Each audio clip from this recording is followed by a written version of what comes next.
Telugu Desam, Janasena, BJP ఇంకా ఇప్పటివరకు అభ్యర్థులను ఎంపిక చేయలేకపోయాయని, ఎక్కడ ఏ పార్టీకి ఓటేయాలని ప్రచారం చేసుకోవాలో తెలియని గందరగోళ పరిస్థితుల్లో ఆ మూడు పార్టీల కూటమి ఉందని వైఎస్ఆర్ కాంగ్రెస్ పార్టీ సీనియర్ నాయకుడు కడలి వెంకటేశ్వరరావు ఎద్దేవా చేశారు.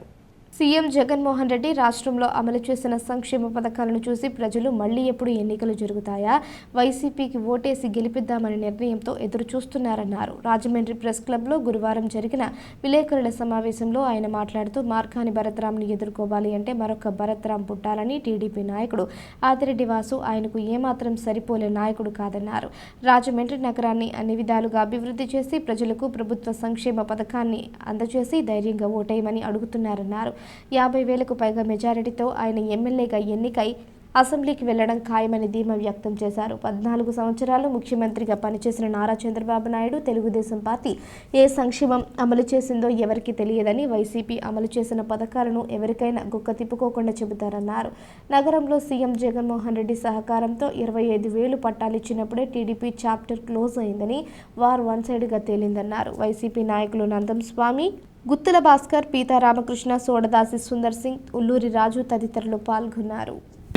ఆర్థిక పరమైన కార్యక్రమాలు కానివ్వండి, లేదా ఇంకో కార్యక్రమాలు కానివ్వండి, సరే ఏదైనా సరే భరత్రామ్కి పోటీ భరత్రామే. ఆదిరెడ్డి వాసు లాంటి వాళ్ళు సరిపోరు. అతనిది చాప్టర్ 2019 వరకే. 2019లో ఆ రోజు వైఎస్ఆర్ కాంగ్రెస్ పార్టీలో, ఆ పార్టీలో మా పార్టీలో ఉన్నటువంటి ఆయా పరిస్థితుల వలన ఆ రోజు వాసు గెలిచాడు. కానీ ఈరోజు వచ్చింది మామూలు వ్యక్తి కాదు. ఇటు రాజమండ్రి అభివృద్ధి పదంలోనే, సంక్షేమ పదంలోనే, అదేవిధంగా ఆర్థిక పరంలోనూ దేనికైనా సిద్ధం అంటూ దుమ్ము లేపేటువంటి నాయకుడు మార్గాని భరత్రాము. అతను ఎదుర్కోవాలంటే మరో మార్గాన్ని భరత్రాములతో రావాలి తప్ప ఆదిరెడ్డి వాసులో లేదా ఇంకో వాసులో పనిచేయరు.